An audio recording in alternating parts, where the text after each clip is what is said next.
Suspense.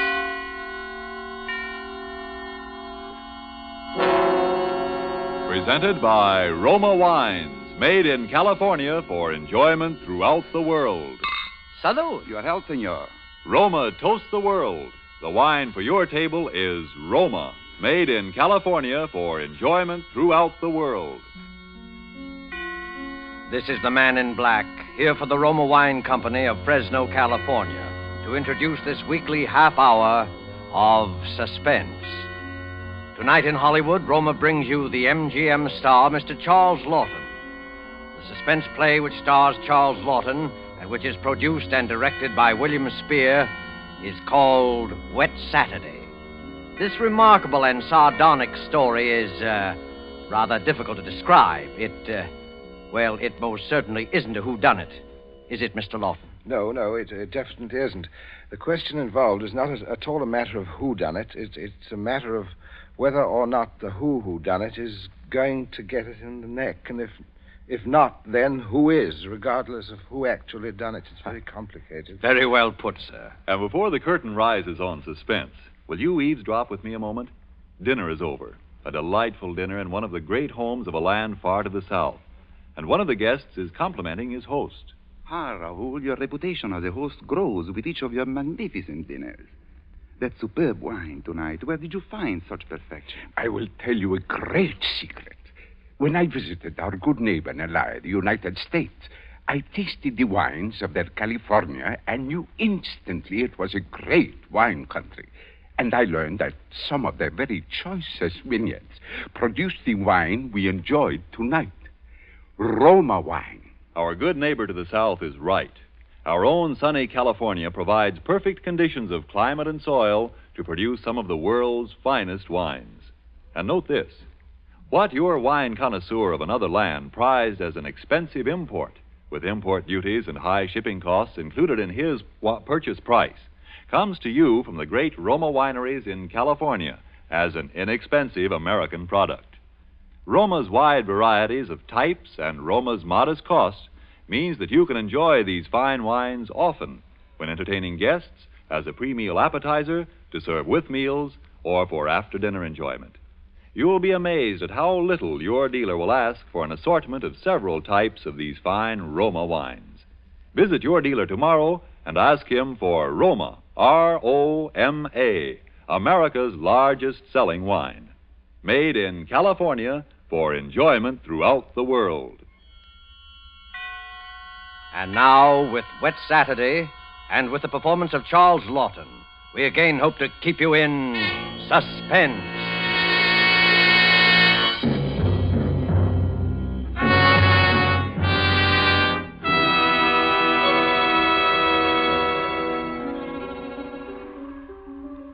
On this rainy afternoon, we should like you to meet the Princey family and their visitor. They are, of course, at home. Mrs. Princey, daughter Millicent, George, the son and heir, sprawled on a couch, and finally, Mr. Princey, biting on a dry pipe. Their living room is dull and overstuffed. Rain beats at the windows. They are any middle-class family at home on a wet day, except for one small item. As you sit with them in the living room, you can see through the door to the sun porch a pair of men's feet encased in high black shoes. They look like the feet of a curate. There is a tenseness in the room. The air is charged with excitement. But the feet are very still.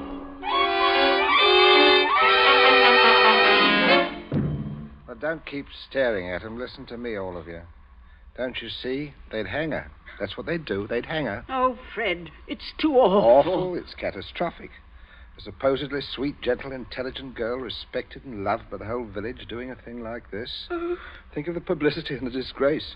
Do you think I'm going to resign from the bench, the vestry, and sell out and live in some foggy hotel abroad? Oh, no. No. Oh, no. I'll kill myself. I will. Don't be a fool. Any more than you have been, the governor may. Will you be quiet? Wouldn't be so bad if it were you, George. Everybody in the village knows you're not responsible. Get off that couch and sit up in your spine. You might be of a little use here if you could think. Oh, but I say, Governor, this isn't my funeral. Shut up. As long as I can remember, George, you've been a trial and tribulation to me. Oh, I can't stand it. I can't stand it. You've got to stand it, my dear, and keep that hysterical note out of your voice. Do you hear? Yes. Yes. We're talking about the weather. Now, George. Yeah? George, if he fell down the old well, say, striking his head several times, what about that? I really don't know, Governor. What about it? Don't be an ass, George. I'm asking you to think. He'd have had to hit the side several times in 30 or 40 feet, and at all the correct angles. No, I'm afraid not. I'm afraid that won't do it. Oh, we'll have to go over it all again, Millicent. Oh, no, Father. No, I couldn't. Millicent, we must go over it all again. Fred, you're torturing her. Oh, face facts, mater. With him lying there, no use pretending it's a picnic. They might hang you, Millicent. Oh, do stop that shaking. Stop it, Millicent. Stop it. You must stop it. And you must keep your voice quiet, Millicent. We are talking about the weather. Now we will proceed. I can't, not with those feet there. You should have thought of that, Millie. I'm not moving her. Shut up, George. And stop shuffling your feet. Now, Millicent, look at me. And answer me truthfully. Do you hear? Answer me. You were in the croquet court? Yes. Who knew you were in love with this wretched curate? The whole village knows. They've been sniggering about it in the pub for the 3 years past. Shut up, George. Millicent, we continue. You were on the croquet court? Yes. You were putting the croquet set into its box? Yes, it was starting to rain. I was carrying the balls and mallets into the sun porch. The box was there. You heard someone enter the garden gate and come across the yard? Yes. Could you see who it was? Not at first. I was going into the sun porch. I threw down all the mallets but the red one and turned round. And it was Withers? Yes. So you called him? Yes. Loudly? Oh. Did you call him loudly? Could anyone have heard? No, Father, I'm sure not. I didn't really call him. I just spoke his name. He saw me as I went to the door, and he just waved his hand and came over. Now, can I find out from you whether there was anyone about, whether he could have been seen? I'm sure not, Father. I'm quite sure. So you both went into the sun porch? Yes, it was raining hard then. What did he say? He said, "Hello, Millie," and excuse his coming in the back way, but he'd set out to walk over to Liston. Yes? And he said, passing the park, he'd seen the house and suddenly thought of me, and he thought he'd just look in for a minute. He had something to tell me. Yes, go on. He said he was so happy he wanted me to share it. He'd heard from the bishop he was to have vicarage, and it wasn't only that. It meant he could marry. And he began to stutter and get all confused, and because I thought it meant me. Don't tell me what you thought. Tell me exactly what he said, nothing else. Yes, answer, Governor. Well, oh, dear. Stop crying. It's a luxury you can no longer afford. Tell me what happened. He said, no. He said it wasn't me. It's Ella Bragdon Davis. Oh. And he was sorry and all that. Then he went to go. And then? I got mad.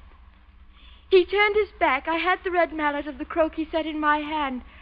I'd forgot to drop it in the box when I came, and I was just... Did you shout or scream? I mean, as you hit him? No, I'm sure I didn't. Did he? Come on, speak up. You've got a tongue in your head. No, Father. And then? I threw it down. I came straight in here. I went to look for Mother, that's all. My poor baby. And you're sure no one else was about? No one. Leave the child alone, Fred. You're not such a child, mater.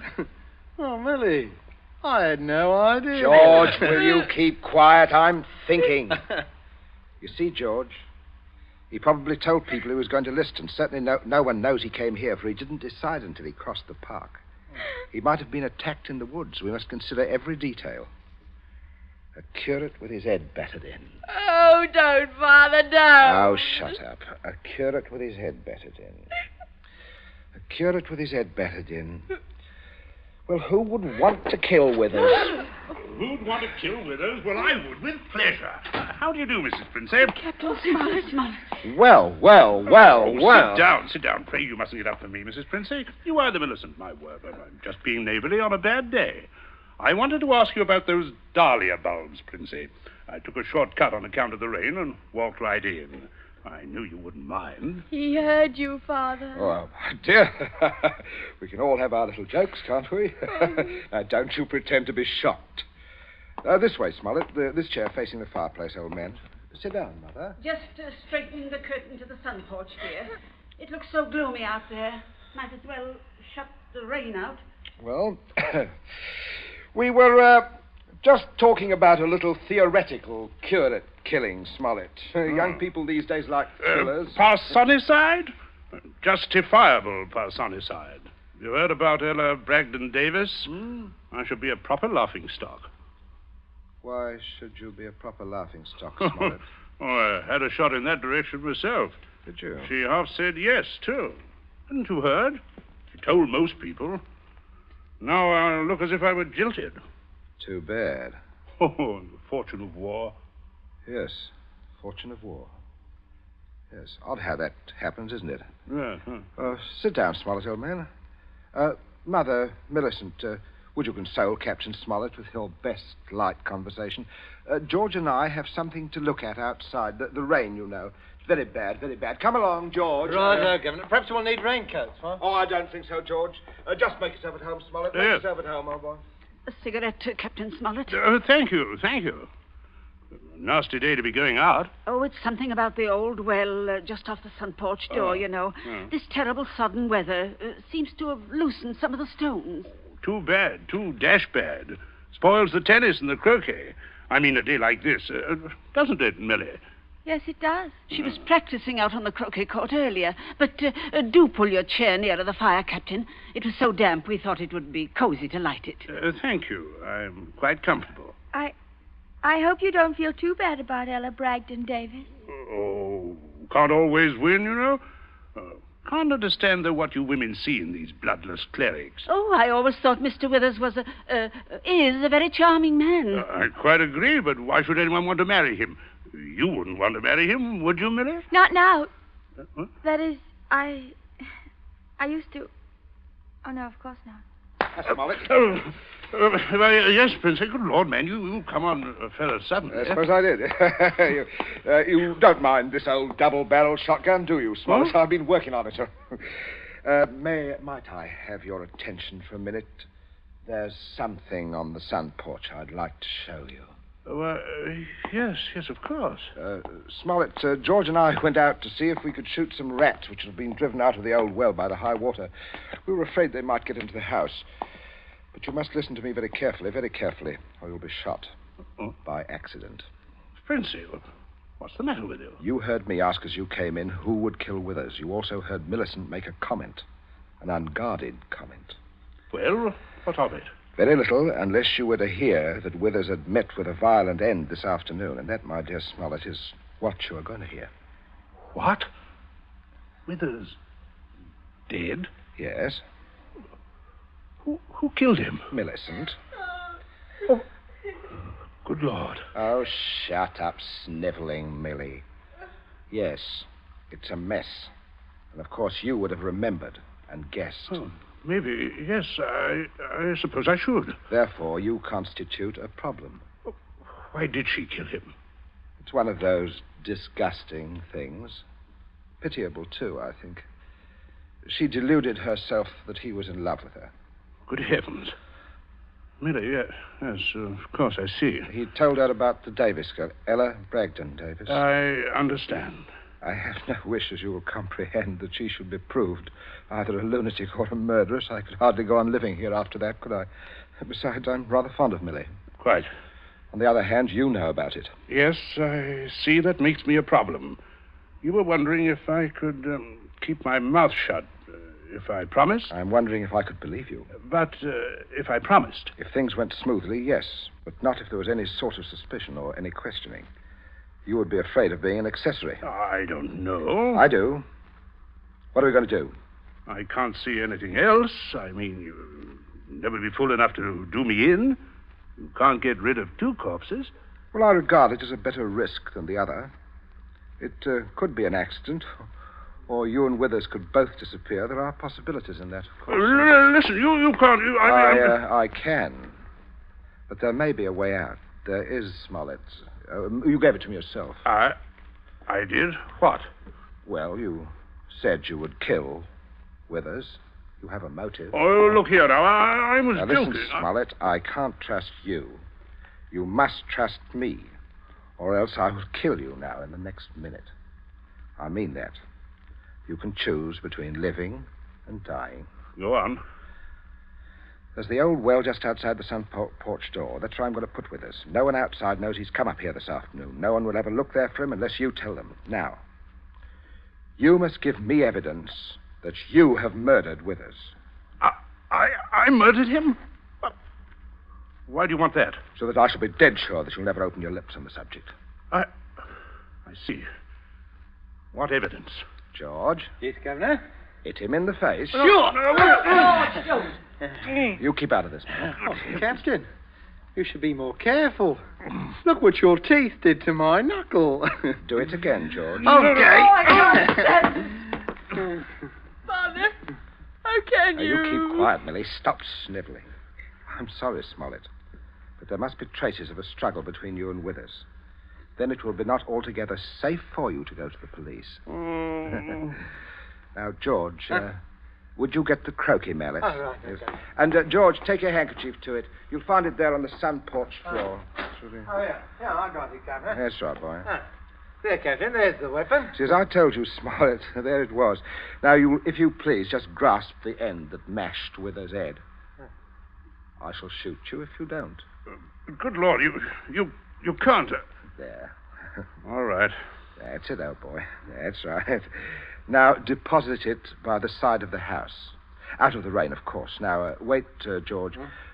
First, you'd better pull a few hairs out of his head and put them under the nail of Withers' right hand. Wait. I'm sorry to mess your hair up, Captain. Ow! Don't be a baby, Smollett. That's all we need. And now for Withers, and we'll fix it right up. I'll be right with you, Governor. Smollett, you may turn round now. Withers is just there in the sun porch. Draw back the curtain, old man. Good Lord. Yes. Messy. Now, you, Smollett. Now, you've just got to drag him through the door and dump him in the old well. Just beyond the door, Captain. I won't touch him, I won't. All right, all right. Stand aside, George. Out of range, George. Just over there. Oh. There's only one place I want this charge of shot to go to. Father. Now, Father. Millie, you keep quiet and stop sniveling. My aim is... Wait a minute. Wait, I'll... That's better. That's better, Smollett. Much better. Now, go along now. In here. You've got to take him outside, old boy. By the shoulders ought to do it, Captain. You keep quiet, George. Now, go on, Smollett. Go on. Under the arms. You've seen dead men before. Now, don't go green. Drag him out. Drag him, old boy. Do a little pulling. I'll just hold the gun here to make sure. Everything goes all right. Steady now. Mind the step there. Mother. Come away from the window, dear. Don't look. But Captain Smollett. Your father is a very resourceful man, Millicent. I'm sure what he's doing But is the captain, I can't stand You it. mustn't question your dear father. Hey, you two still at it. There's enough trouble around here without blubbering. Don't you call me blubbering, George Princey. No, Well, you see, Smollett, everything is perfectly safe.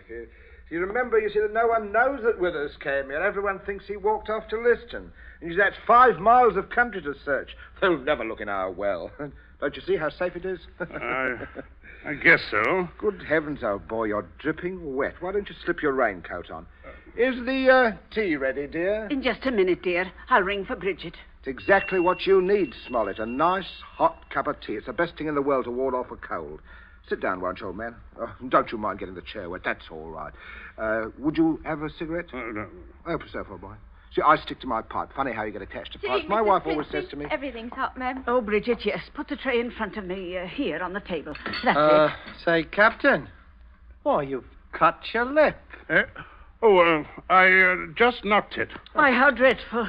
Here, Bridget, give the captain this cup. No, thank you. I rather think I'll be running along, if you don't mind. Why, Captain Smollett, without any tea? If you don't mind, Mrs. Princey, if I could just have my raincoat. Oh, I'll get it for you, Captain. This is very distressing, Smollett. Very odd. I'll be all right presently, I'm sure. Oh, here we are. Let me help you, sir. Thank you, young man. There. You'd better go out the front way, Smollett. The walk is drier. Oh, let me hold the door for you, Captain. And don't worry, old fellow. Don't worry at all. No.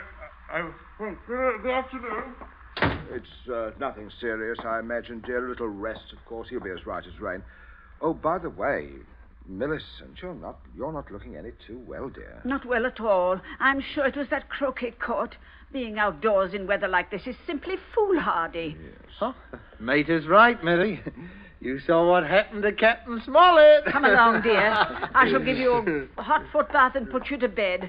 A couple of days in bed and you'll be fine again. Now, you get plenty of rest, Millicent, and don't you worry about a thing. That's the best cure for you, dear. I guess I'll have a little nap, too, Governor. Fine afternoon for a nap. Yes, it is. Nice. Indeed it is, Sam. Well, enjoy yourself, boy. I'll see you later. I'll see you all later. Your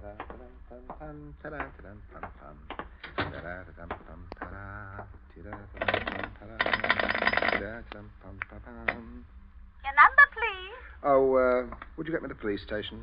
Police station? Right away, sir.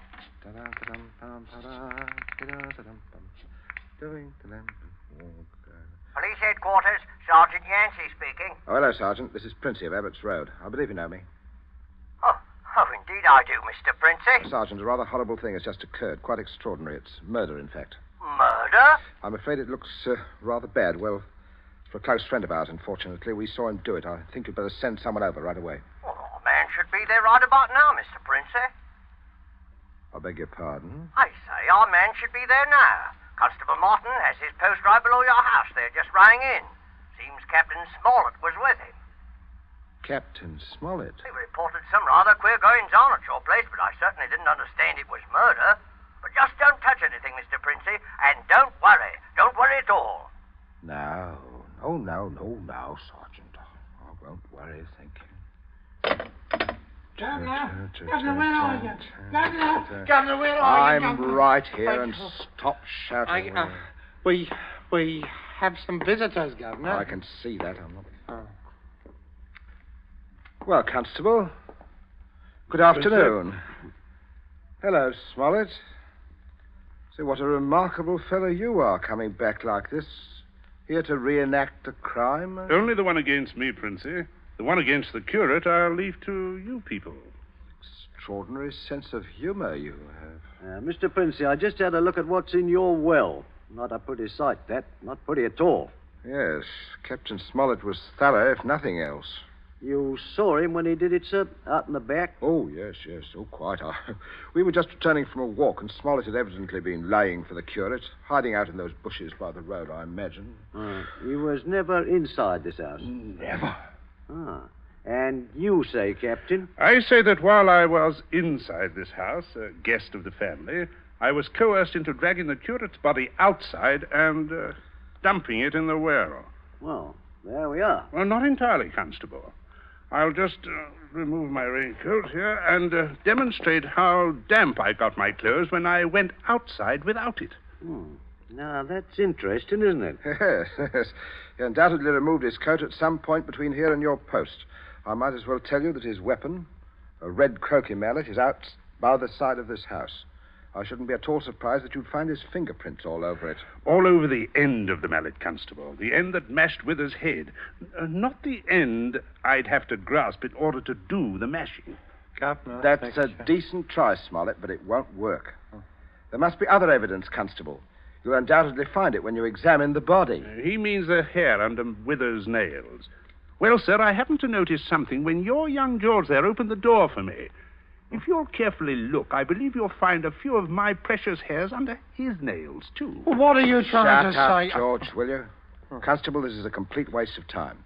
So far as a violent struggle between Smollett and Withers is concerned, Smollett's face speaks for itself quite eloquently. But no more eloquently than your son's knuckles. Huh? As you see, Aye. Constable, a fresh abrasion. He did that on my teeth. Oh, Or did he? What? I said, or did he? He might have done that on Wither's teeth. Oh, I see. Yes. I see what you mean. Oh, but I didn't, Governor. He said that I did it on Now, look here, Mr. you Withers. keep still, you nitwit. Let me think. As a matter of fact, George, the more I think of it, the more I'm convinced it was your voice I heard. Quite a vigorous quarrel. Something about the curate jilting your sister. Don't be ridiculous, Smollett. Very well, Princey. If he didn't do it, who did? Yes, that's what I'd like to know. How about it, Mr. Princey? Yes, that is a sticker, all right. George, my boy, it looks to me as if you're elected. Elected? Well, what do you mean? I didn't do it. Well, Keep your mouth shut, will Well, you? I won't, sir. I'm not going to take the blame for her. Millie did it. She did it with the mallet. I saw her. Me? Why, yeah. Millie? You could prove that? Prove it? Well, yes. Yes. Her fingerprints on the mallet. The Why, handle. George, don't you remember when you made me touch the mallet when you picked it up with your handkerchief? George, I'm sure you wiped that handle clean. No. Oh, well, I can hardly expect you to remember that if you can't even remember killing the curate. I told you to keep still, George. I am thinking. Well, Governor, you're not going to let him say that. As long as I can remember, George, you have been a trial and tribulation to me. What? You shouldn't have done it, George. Oh. You shouldn't have done it. Now let's all have a nice hot cup of tea. Warms the cockles of the arms. Very good for you, Mother. Where's the sugar?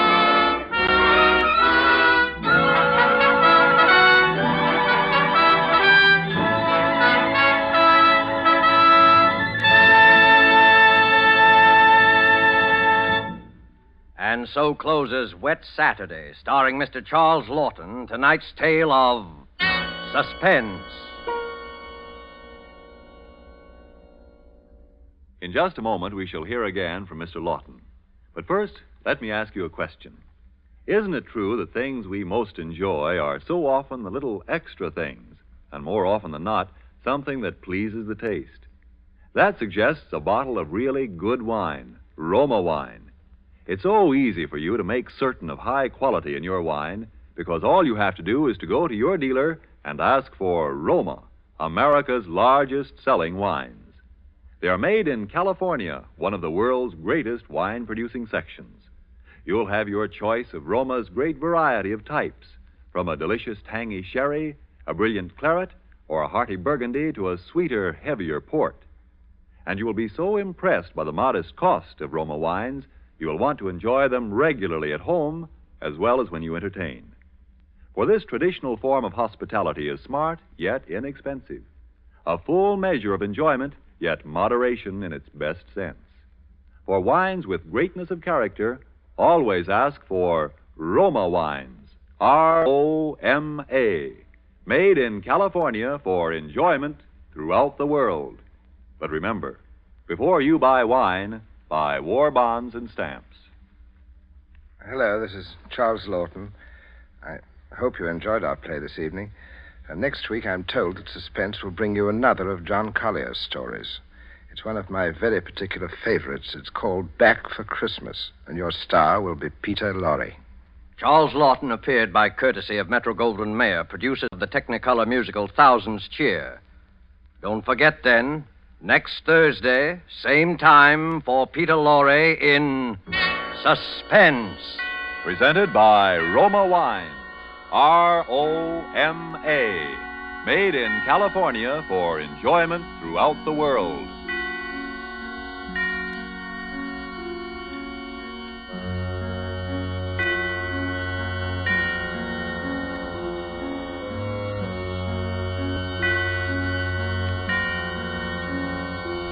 This is the Columbia Broadcasting System.